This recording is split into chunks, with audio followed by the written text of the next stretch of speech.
We've been told a lie so often that at some point in time we just stopped questioning it. And the lie says you're only valuable when someone chooses you, or you're only valuable when they hire you, or when they date you, or when they marry you, or when they follow you, when they notice you. So when someone says yes, it's only then that you matter. But when they don't, you in essence disappear. This lie is the quiet spine of so much pain that we experience because it keeps us chasing affirmation like it's oxygen, forgetting that we're actually breathing long before anyone ever clapped for us. At Uber Bintegers, we believe that your worth was never dependent on who picked you. Integrity actually keeps you rooted in your truth when validation tries to rewrite that truth. And intimacy reminds you that real connection is never earned. It's actually revealed over time. So here's what most people don't realize. And that's being chosen does feel good. But it's not the same thing though as being seen. You can be chosen for your usefulness or your image or your timing or your convenience. But none of this has anything to do with your actual value. Sometimes being chosen is just someone recognizing like what you can do for them, not necessarily who you are. And the culture we're in, it worships visibility. It tells us to fight for it, to perform for it, to strategize to get it, to be louder and flashier and faster, but to be noticeable so that we don't get forgotten. But it's not the same thing as being known though. See, we've confused recognition with reverence. And in this process, we've built this whole economy of worth around attention. And it starts so early in our upbringing. We learn that being picked for a team means that you're good, right? Being picked for a relationship means that you're lovable. Being picked for a promotion means that you're capable. And we became these experts, if you will, at the art of self-marketing ourselves, terrified that the silence between acknowledgements would speak volumes. But here's the truth though. Silence does not mean you're not valuable. Silence just means that you're no longer auditioning. You were lovable and you were valuable before anyone saw these attributes. You'll be valuable long after others forget. Because worth is not a reward. Worth is your reality. It's not waiting to be assigned by someone else's preference. So when integrity leads you, it's now that you start living from that truth. You stop asking, why didn't they choose me? And now you start asking, why am I giving my power to someone else's decision, right? The desire to be chosen is human. I think we all crave belonging and affirmation and connection. But when chosen becomes the proof of being enough, we're no longer living anymore. We're actually auditioning. And auditions are exhausting because you never stop performing. And at some point, you have to actually walk off of that stage and remember that your life is not really a tryout. So let's tell this truth here. Most of us, we were raised in systems that only celebrated those who were picked. From schools, to jobs, to churches, to relationships, they all taught us to equate validation with virtue. And so we learned to interpret someone else's preference as divine, right? As confirmation. But here's the danger in that. When you treat being chosen as sacred, then rejection starts to feel a lot more like you're damned. And it's here that you begin to shrink yourself, trying to earn redemption from people who never had the authority to define you in the first place anyways. The rejection that broke you wasn't about your worth. It was about their readiness. And the silence that confused you was not even a verdict. It was just like life redirecting you. And the waiting that exhausted you, that was just proof that you were trying to find home in places that were that were too small to hold you. You don't need to be picked to belong. You don't need to be liked to matter. You don't need to be understood to be valid. Because validation does not equal truth. It equals tastes. Here's a deeper layer, if you will. We chase being chosen because we still think that love is this transaction. So if they see me, if they affirm me, if they stay, then I'm valuable.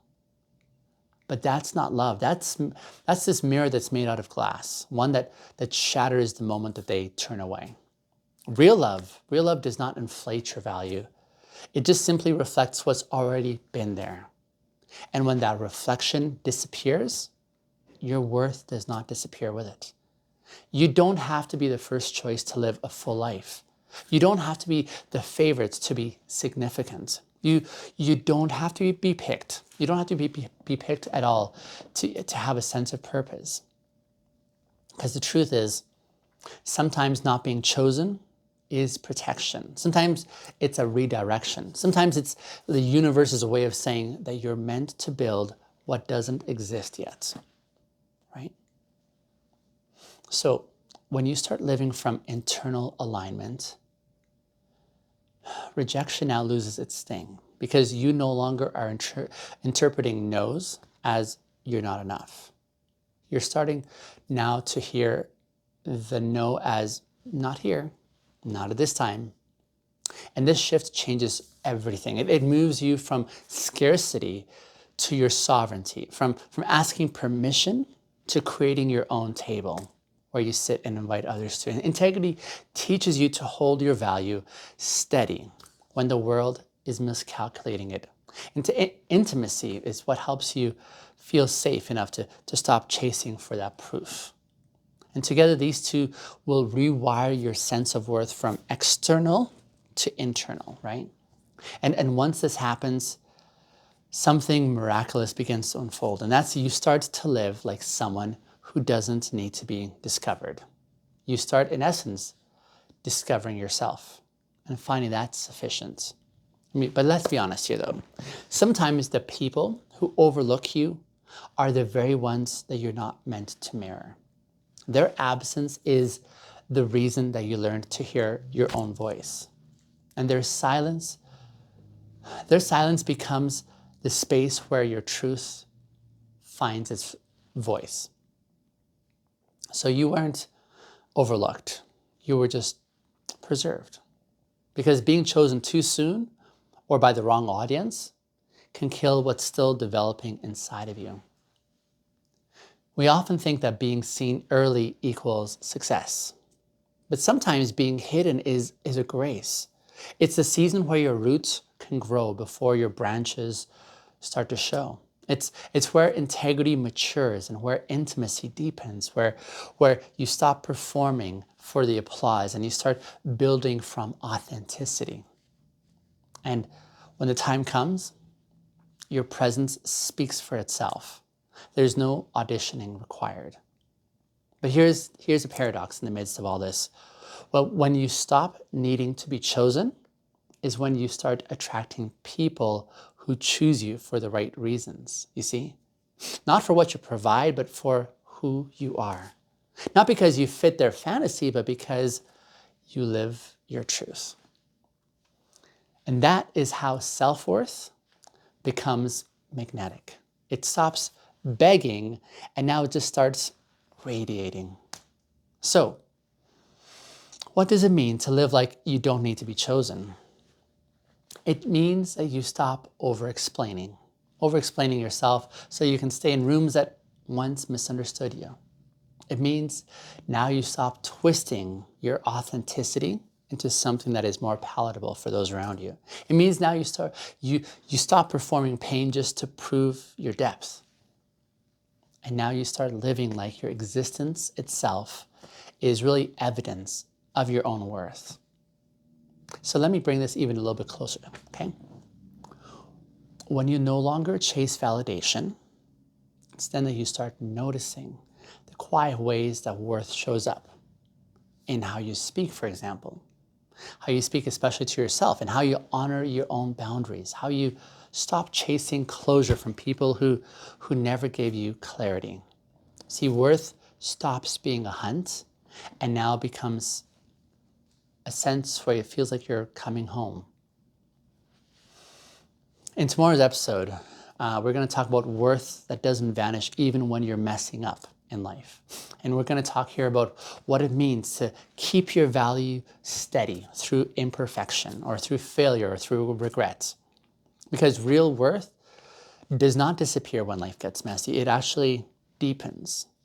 You are not chosen, though.